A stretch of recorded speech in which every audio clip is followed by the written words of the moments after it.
Hello, my name is Scott, and today I would like to talk about the space debris argument on the January February LD space topic and why I personally think it might just actually be junk.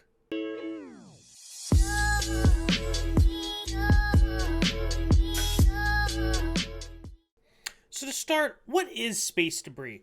Pretty simply, space debris is different pieces and components of different things that have been put into space by humans that are left over and are still orbiting around the Earth. So there's a couple of big instances of this. So the first instance would be just things in space that are no longer working. So a satellite that no longer works would theoretically be space debris. Also, there is a lot of space debris from different launches and things like that have occurred. There's also different pieces of space debris that have occurred because of anti-satellite weapons tests, and when that weapon hits the satellite blows up into a bunch of different fragments and pieces, and those fragments still orbit around the Earth, which creates debris, this leftover satellite. So at first, when you look at the January February LD topic for 2022, space debris is probably one of the first arguments that you encounter, and you're like, I think this is a really good argument because it could prevent humans from being in space, prevent satellites from being in space, pretty much preventing access for humans to space completely. However, when you get more into it, I kind of just don't think that this argument is kind of technically true in terms of an actual debris argument in a lot of these debates. So first, let's kind of look at what some of the affirmative teams are saying on this topic for space debris. So you have people who are reading cards that say that events that generate debris cause something called the Kessler Syndrome. The Kessler Syndrome is named after a famous NASA scientist whose last name was Kessler, who came up with this idea that debris cascades. So one piece of debris hits a satellite, that satellite causes a lot of debris, that debris hits other satellites, and it sort of causes this cascading event where one collision causes multiple collisions that cause other multiple collisions that kind of cause this rapid deteriorating event that is named after Kessler, known as the Kessler Syndrome. And just to go over some basic info and evidence that people have been reading, the first thing to note is that over half of the space debris that's currently in space is from a collision between two satellites that hit each other. Interestingly enough, that collision happened 13 years ago or 12 years ago. So, that is an interesting argument in terms of how rapid is this, what's the time frame of it, things like that. But I think that the better reason for this piece of evidence being here is that it does a pretty good job of describing what the Kessler Syndrome is and how that sort of feedback loop cascades into where collisions cause more collisions, which cause more collisions, which cause humans to be able to not access space anymore, either via human space flight or just via rocket launches in general. If you would like this piece of evidence, every evidence in this doc that I have over here is going to be in the description below, so feel free to grab that. But one of the interesting things is that a lot of scientists, while I was researching this, think that the Kessler Syndrome is already happening and that debris is already colliding at a cascading rate. It's just that we haven't necessarily hit a threshold where it's sort of a chain reaction that we would view in a link chain sort of sense in a debate where one thing leads to the other, where it leads to a rapid sense of debris concentration and collisions rather than happening over time. So I think that that's one of the interesting aspects to how the space debris argument works on this topic and why it's probably a slow thing that happens over decades, and why just like the Kessler Syndrome impact probably isn't like a truth reality of something that actually exists. And it's in fact probably already happening. However, the reason why people in debates normally want to have this cataclysmic chain of feedback loop happening is because it's good for your impact scenarios. So I took this out of a policy debate file from 10 years ago. That's just kind of like, this is what affirmatives kind of want to read in these scenarios, where like one collision causes lots of other collisions, which causes a chain reaction and lots of things like that to happen. I think that this is, in my opinion, probably not going to be the reality of how this works, and probably why a lot of teams are not reading like Kessler Syndrome, space access, space habitation impacts with debris, because of the reality of kind of how this situation or how debris actually works. But one of the things that I did find interesting is that you have multiple like peer-reviewed scientific articles saying that the Kessler Syndrome may indeed actually be initially happening now, and it's just not a very rapid thing. So that is something to think about. The other reason why you probably want to think about it not happening rapidly being important is because all of the reasons why this scenario in terms of a Kessler style impact is, in my opinion, not great, is also the reason why a lot of the satellite bad impact turn arguments that people make against space debris, where they say satellites are bad. I'm sure that anybody who can access the college wiki probably has these in their arsenal on this topic, that I just don't think that those arguments are as good as well, because they would need to access this sort of rapid cascading collision scenario that I don't really think exists, and is why a lot of these teams are going to more specific scenarios that I'm going to talk in a second. But let's talk about the Kessler Syndrome first.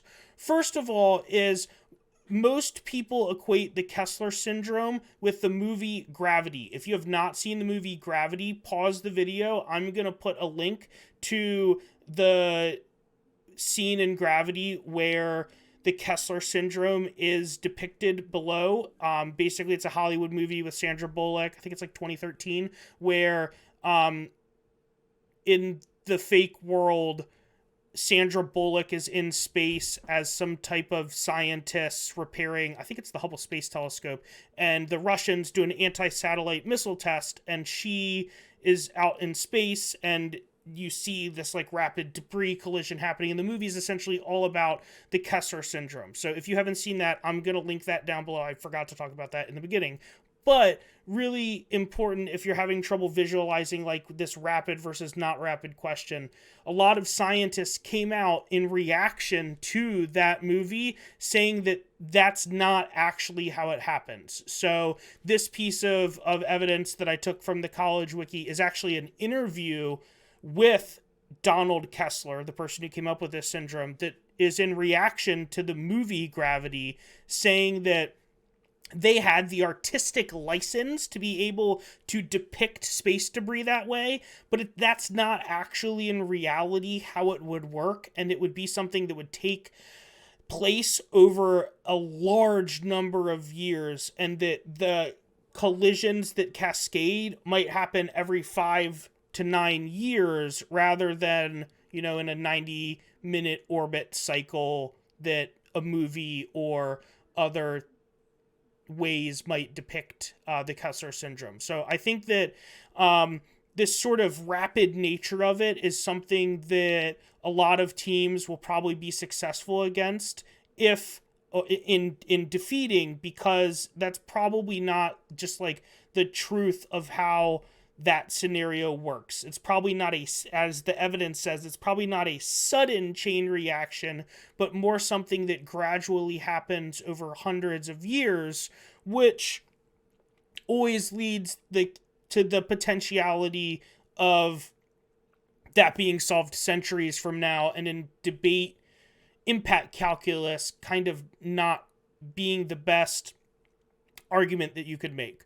On a side note for how these space debris impacts and arguments work in debate, it's also interesting to note that it's probably more unlikely and less cataclysmic or cascading because of the way that orbits work. So it's not like all of these satellites are all in the same orbit. The volume of how LEO works and how GEO works is that the satellites are probably not likely, or the debris is not likely to hit each other. So one of the things that you have to keep in mind is that when we're talking about space debris, we're not just talking about satellites, we're talking about like little fragments. So a lot of the literature that I've read classifies fragments of debris as low as like 1 centimeter or 1 millimeter as being objects that are space debris, but maybe not necessarily ones that we're worried about. So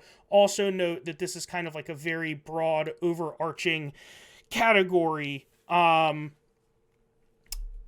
debris, and that would include big objects and small objects and all sorts of things like that. So sort of back to reality, some other reasons why this scenario might not make the most sense in reality is just there have been a number of anti-satellite missile tests that have happened. So like the most recent one, Russia in November of 2021, that have just not caused this sort of cataclysmic chain reaction to happen.